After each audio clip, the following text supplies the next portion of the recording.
Cuando escuché a Mario Obrero me acordé de Valle Inclán, encontrándose a Alejandro Saba diciendo aquello de que si no hubiera fuerza de gravedad nos lanzaríamos a las estrellas, y el otro respondía, nos lanzaríamos. Escuchándole dije, pues nos tenemos que lanzar a las estrellas de la frontera, no solamente por los premios que ha recibido pese a su insultante juventud, sino porque hay una voz que nos hace pensar en un país lleno de esperanza. Así que sin más dilaciones, gracias Mario por acompañarnos aquí en la frontera. Nada, gracias a vosotros por recibirme. Mario, el arte debe ponerse al servicio de un pueblo para llorar con él cuando llora y reír cuando el pueblo ríe.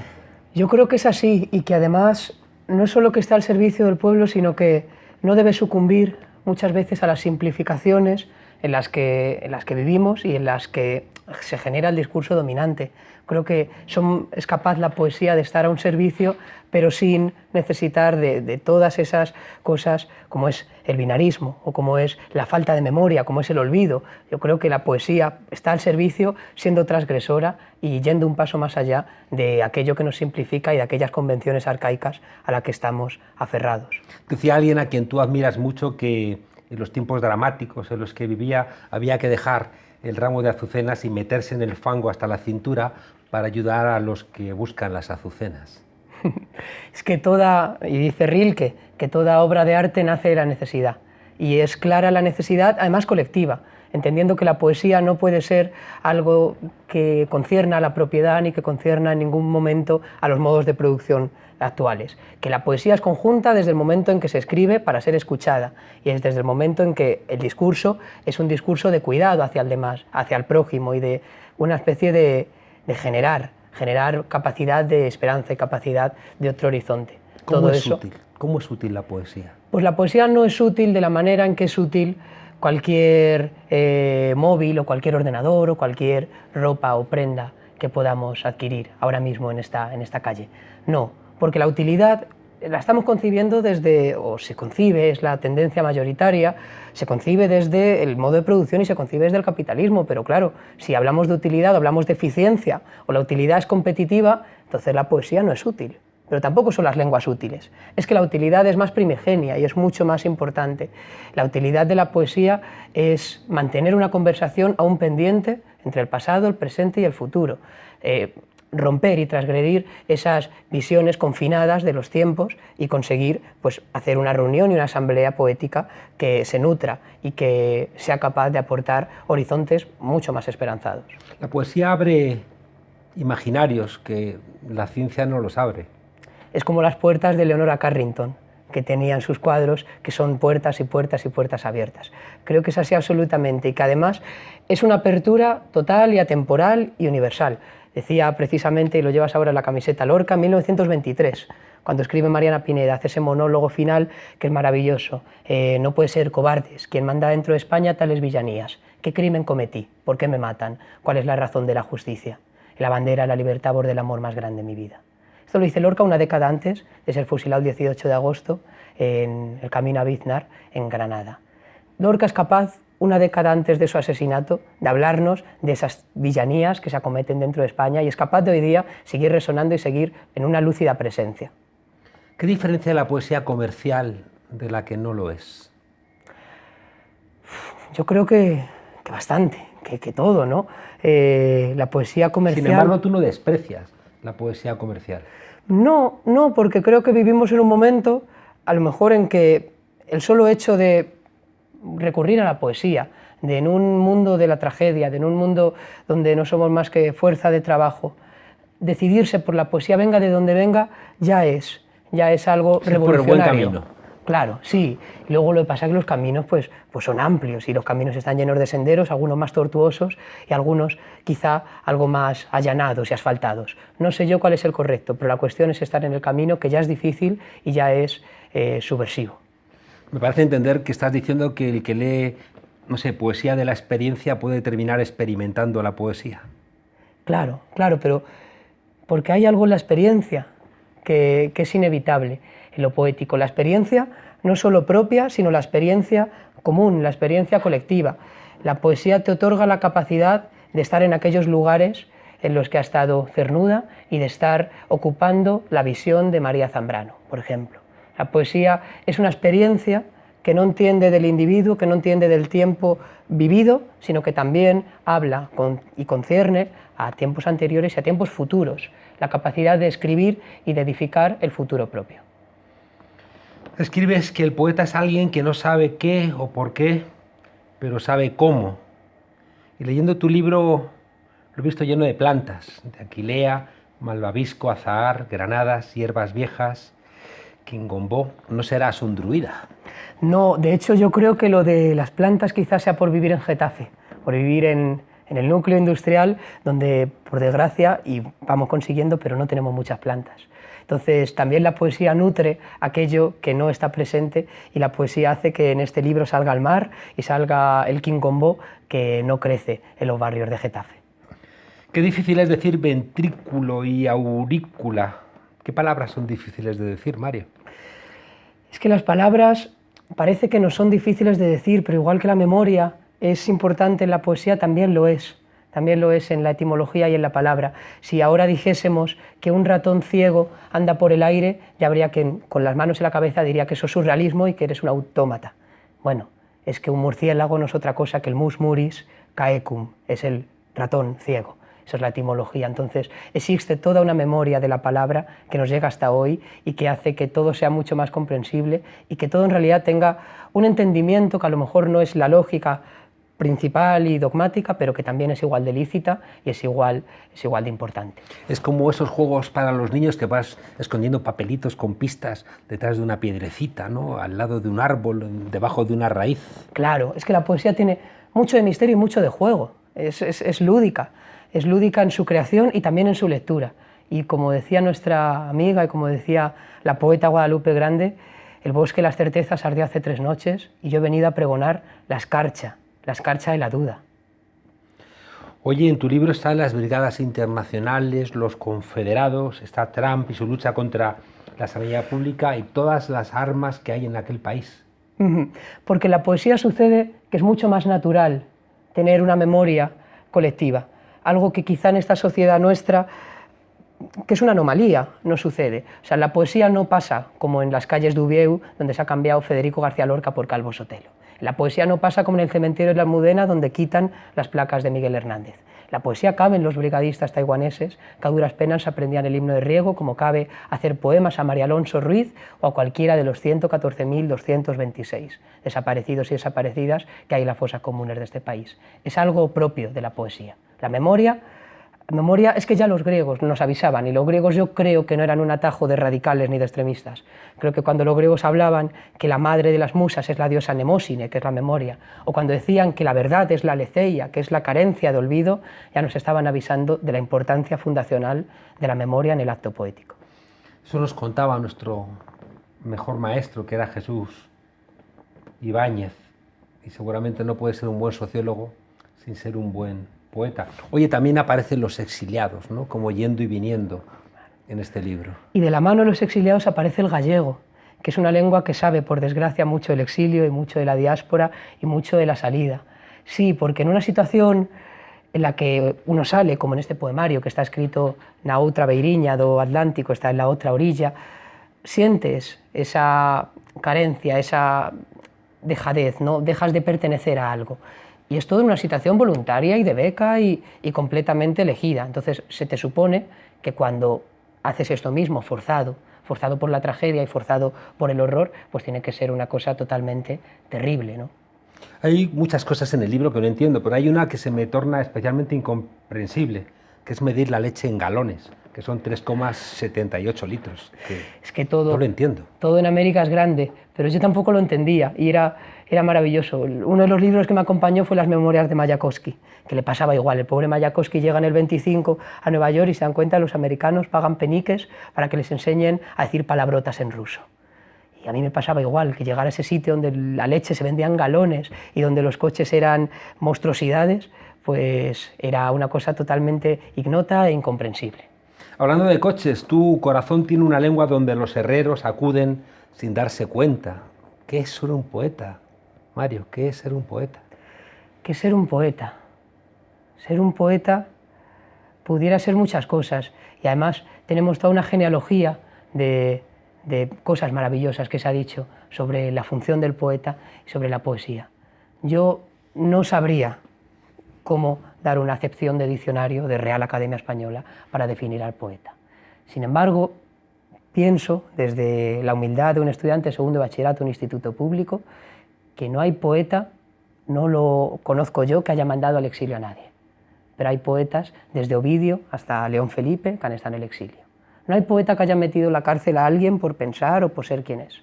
Pero desde Fray Luis de León hasta Oscar Wilde, Miguel Hernández o Marcos Ana, hay plenitud de poetas, compañeras y compañeros que han estado entre rejas. Creo que el poeta es aquel que está en el lugar del humilde y está en el lugar del vencido, y no solo no sucumbe a la mansedumbre, sino que además se atreve a encender una cerilla de luz y a tener la capacidad revolucionaria de soñar. Con esa caja de lápices, Claro. acostumbrados a escribir, no sé, palabras de pueblo. Sí, palabras de pueblo, porque la poesía es algo propio de la polis, también tiene mucho que ver con la política. Es, como decíamos antes, un mensaje común y un mensaje que se construye para ser colectivo, y donde la propiedad, donde esa cosa acaparadora de mantener ahí tierras y de retener, no existe. La tenencia en la poesía no es retención en ningún momento. Oye, Mario, como tú entras en habitaciones que los demás ni siquiera intuimos, ¿escribes poesía para salvarte, para entender, para dar voz a los misterios que no entiendes? Quizá para entender de otra manera, pero nos pasa igual que con la utilidad. Igual que la utilidad está contaminada por una concepción materialista y por una serie de cuestiones económicas, el entendimiento también parece que fuese algo dogmático y que fuese algo que te otorga la capacidad de retener, de poseer. El entendimiento no posee. La comprensión viene del latín comprehendo, que significa también retener o hacer tuyo.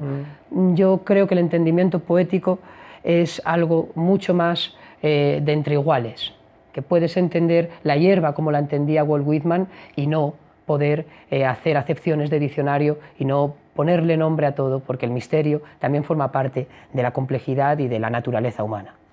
Leyendo este Peachtree City, tenía la sensación de que escribes poesía como si estuvieras pidiendo a un policía gordo y con casco que te detuviera. Me parecía verte a la entrada de un museo echando monedas a los ricos, ¿no? Como si fueran palomas bajo la mirada del gendarme. Claro, la poesía, y en este caso este poemario, pero como creo que lo hace la poesía en general, da una voz de alarma. Y la voz de alarma, como sabemos, no es solo una defensa, sino es también ir a las armas. Entonces, hay toda una legítima defensa, hay toda una construcción de una frontera, de una trinchera, en la que ser amigo de tus iguales y en la que atacar, contraatacar en legítima defensa a aquellos que, bueno, tienen los bolsillos llenos de hojalata. Oye, ¿vives la vida y luego la escribes o la vives de verdad cuando la escribes? Pues no quisiera yo domar ni a la vida ni a la escritura, entonces dejo que ellas me domen a mí. Yo me limito a estar atento al mundo, a estar atento a mi memoria, que es la de mis ancestras y la de mis antepasados, a estar atento a aquello que oigo, a aquello que veo y a aquello que siento, y luego la poesía se presenta por ella misma. Quizá por eso hay un poema donde dices que si estás cerca del dinero te vas a morir desperdiciado. Y luego dices desempeño, imagen, exposición. Claro, pero es otra vez el discurso dominante de entender la vida como un pasado que es folclórico y es museístico y son solo ánforas escondidas en los parkings de hoteles, el presente que es algo como abstracto y el futuro que es hacia lo que hay que correr como pollo sin cabeza. Entonces tienes que emplear tu desempeño, tu imagen y tu exposición. La poesía no está ahí, la poesía comprende el tiempo de otra manera y es por supuesto una capacidad innata de la palabra, el entenderse con tus antepasadas y con tus futuras. Los poetas mayores hacen versos con su artritis. Si tú haces verso con el dolor de rótulas por el estirón de los 16 años. Pero porque la juventud es algo que a lo mejor está en la poesía de manera generalizada. Muchos poetas que siendo mayores, mira, Antonio Jamoneda este domingo cumple 90 años y tiene una juventud que es la juventud de intentar explicarse el mundo de otra manera y de intentar en un sistema tan triste y tan empecinado en darnos distopías, dar luz y dar palabra y intentar escapar y tener otro camino posible. Tener otro camino posible no solo para ti, sino para el resto. Entonces, la juventud, toda la rebeldía de la juventud, la necesidad de explicarse de manera no dogmática, también está en la poesía. Por tanto, la poesía es joven y la juventud es muy poética. Yo leyéndote tengo la misma sensación que cuando ves a esos genios matemáticos que descubren lo inimaginable, pues eso, también con una rotunda juventud, como si todavía no tuvieran apretado, ¿no?, esas válvulas de seguridad que uno parece que con la edad te van ajustando. Sí, yo espero que este misterio, que el deslumbramiento que tengo ahora sea algo que se mantenga a lo largo de los años, y creo humildemente que sí, que va a ser así. Estoy confiado en que los ojos de poeta es algo que te determina y que te define de por vida. Un poeta que se percibe en toda tu obra, que es Juan Carlos Mestre, no envejece. No envejece. Y además Mestre dice muy sintéticamente y dice con muy buenas palabras lo que yo llevo media hora intentando explicar, que es: ¿sabes tú de quién aprendí yo a cantar? Del gorrión y del grillo aprendí yo a cantar, y del humillado y del vencido aprendí yo a cantar, y del pan negro y del pan blanco aprendí yo a cantar. Y contra eso no hay más que decir. Tendríamos que hacer como en Annie Hall, sacarlo detrás de una cortina y que nos lo contara. Mario, ¿en una sociedad más culta se leería más o menos poesía? Porque a lo mejor todo el mundo diría nenúfar y colibrí y epiglotis. No, yo creo que se leería más. Creo que, reitero lo que Lorca decía en la locución a la biblioteca de Fuente Vaqueros cuando inauguró seguramente la primera biblioteca pública en la Segunda República de toda su comarca. Y creo que la cultura, además, no es finita, creo que se nutre de seguir creciendo y que no hay un momento de parar y no hay una meta. Es que son todo términos que a lo mejor pertenecen a otros campos y que a lo mejor pertenecen a otros discursos, pero la cultura no es más que un continuo camino, un discurrir en el que puedes ir agrandando, pero nunca acabas. Terminas el libro con un regreso, pero que parece que no es un regreso, pero que sí lo es. ¿Quién es el que regresa? El que regresa es aquel, y volviendo a las palabras de Lupe, de Guadalupe Grande, que sabe que todo lo que no existe es un mapa de la otra orilla. El que regresa es alguien que a la vez ha convivido en su deconstrucción y vuelve a las etiquetas ancianas y arcaicas de su tierra natal. Y cuando llegas a una tierra en la que Mario se convierte en Mario y Obrero desaparece porque es tu segundo apellido y García pierde la tilde, ese momento de no ser es la capacidad de construirse como alguien. Y esa construcción luego vuelve. Y ahí pues surge también el misterio, que es también el misterio del libro y el misterio de la poesía. Mario, a la madre de Lorca le preocupaba profundamente que se ganara la vida pintando caracoles. ¿Y qué le preocupa a la tuya? Bueno, por suerte mi madre es una maestra de la escuela pública, es una maestra de primaria en el Colegio Público Seseñé Benavente. Y es de aquellas personas, de aquellas maestras y maestros que todavía parecen llevar el mensaje de Ángel Llorca, el mensaje de Justa Freire, de Giner de los Ríos o de la Institución Libre de Enseñanza. Creo que los maestros, las maestras son gente que hace del futuro su proyecto vital y que enarbolan la bandera de la esperanza como consigna revolucionaria, y a los demás, al prójimo, nos enseñan y tienen ese altruismo de hacer gente mejor. Eso es mi madre como profesora, como maestra, y por supuesto en lo que le corresponde como madre también lo es. También decía Lorca que en Granada se agitaba la peor burguesía de España. ¿Y en Getafe? En Getafe yo creo que tenemos un poco más de suerte que en Granada, que en Getafe no fusilaríamos, ni ahorcaríamos, ni ajusticiaríamos a Mariana Pineda por bordar banderas liberales. Sin embargo, sí que es cierto que hay una voz que no debe ser desoída y que es tristísima, y es la voz de una nueva reacción, ya no solo entre las viejas burguesías, sino entre las compañeras y compañeros de mi clase, que bueno, este 4 de mayo hubo de todo, pero más de uno y más de dos votaron a la extrema derecha o votaron a la derecha extrema, que vienen a ser lo mismo.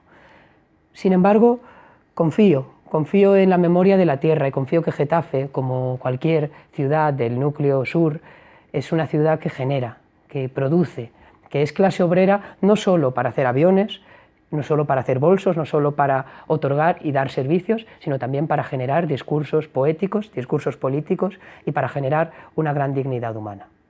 Tuvimos aquí a Eudald Carbonell, que es el codirector de Atapuerca. Entonces él hablaba con los tiempos de cientos de miles de años y él identificaba también una poesía que nos lleva a los sitios que tú estás repitiendo, ¿no? O sobre los cuales estás insistiendo, ¿no? Que ese encontrarnos como la posibilidad de seguir siendo.